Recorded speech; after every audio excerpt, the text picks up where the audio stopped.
Oh, the most haunted player. Hey, as the pain continues for Bills Mafia after their loss on Sunday. So now it's been 31 years since the Bills have appeared in the Super Bowl, but they're not the only tortured fan base. That poor Bills Mafia. We got Leafs fans too. Yep. You know, Toronto's only won one playoff series since 2005. Of course, no cups since 1967. So which is the more tortured fan base here? It's the Bills fans. Yeah? Yes, I think so. Because I think the most cruel form of torture, Sarah, is when you truly believe you're going to win.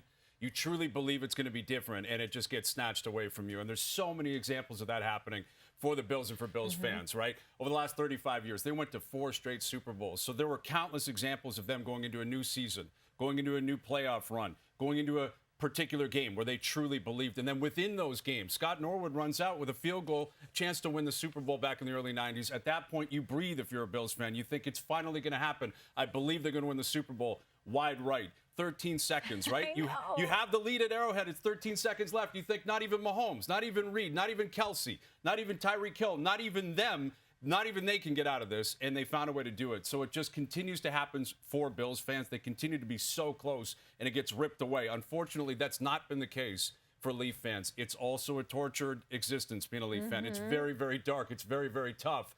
But in the back of the minds of every Leaf fan, after every playoff loss, there's a little small voice in the back of their minds that says, I knew that was going to happen. Unfortunately, you knew that was going to happen. So I think it's Bills fans that have been more tortured historically. Okay. And there is a bit of a crossover between Bills fans and Leafs fans, of course, in sort of the Toronto GTA region.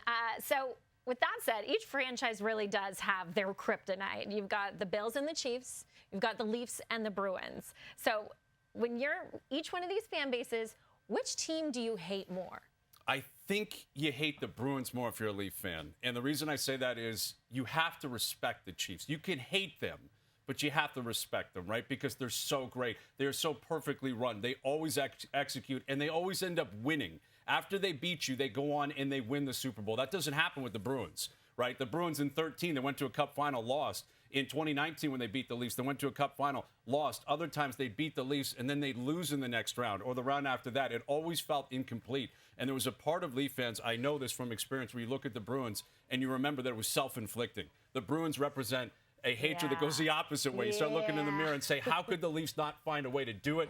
Also more unlikable figures, I think, on the Bruins. And it's a longer history, right? Original 6 teams, they've been around forever. A little bit longer in terms of history of hating these 2 teams and the fan base. I would go with the Bruins slightly over where the Bills are at with their fan base looking at the Chiefs. Yeah, I can get that. But someone's definitely put a curse on Josh Allen and these Bills right now. And we're not going to try and get anybody's hopes up or make you believe, but the Leafs currently have the 7th shortest odds to win the Cup at plus 1,300, Hayes.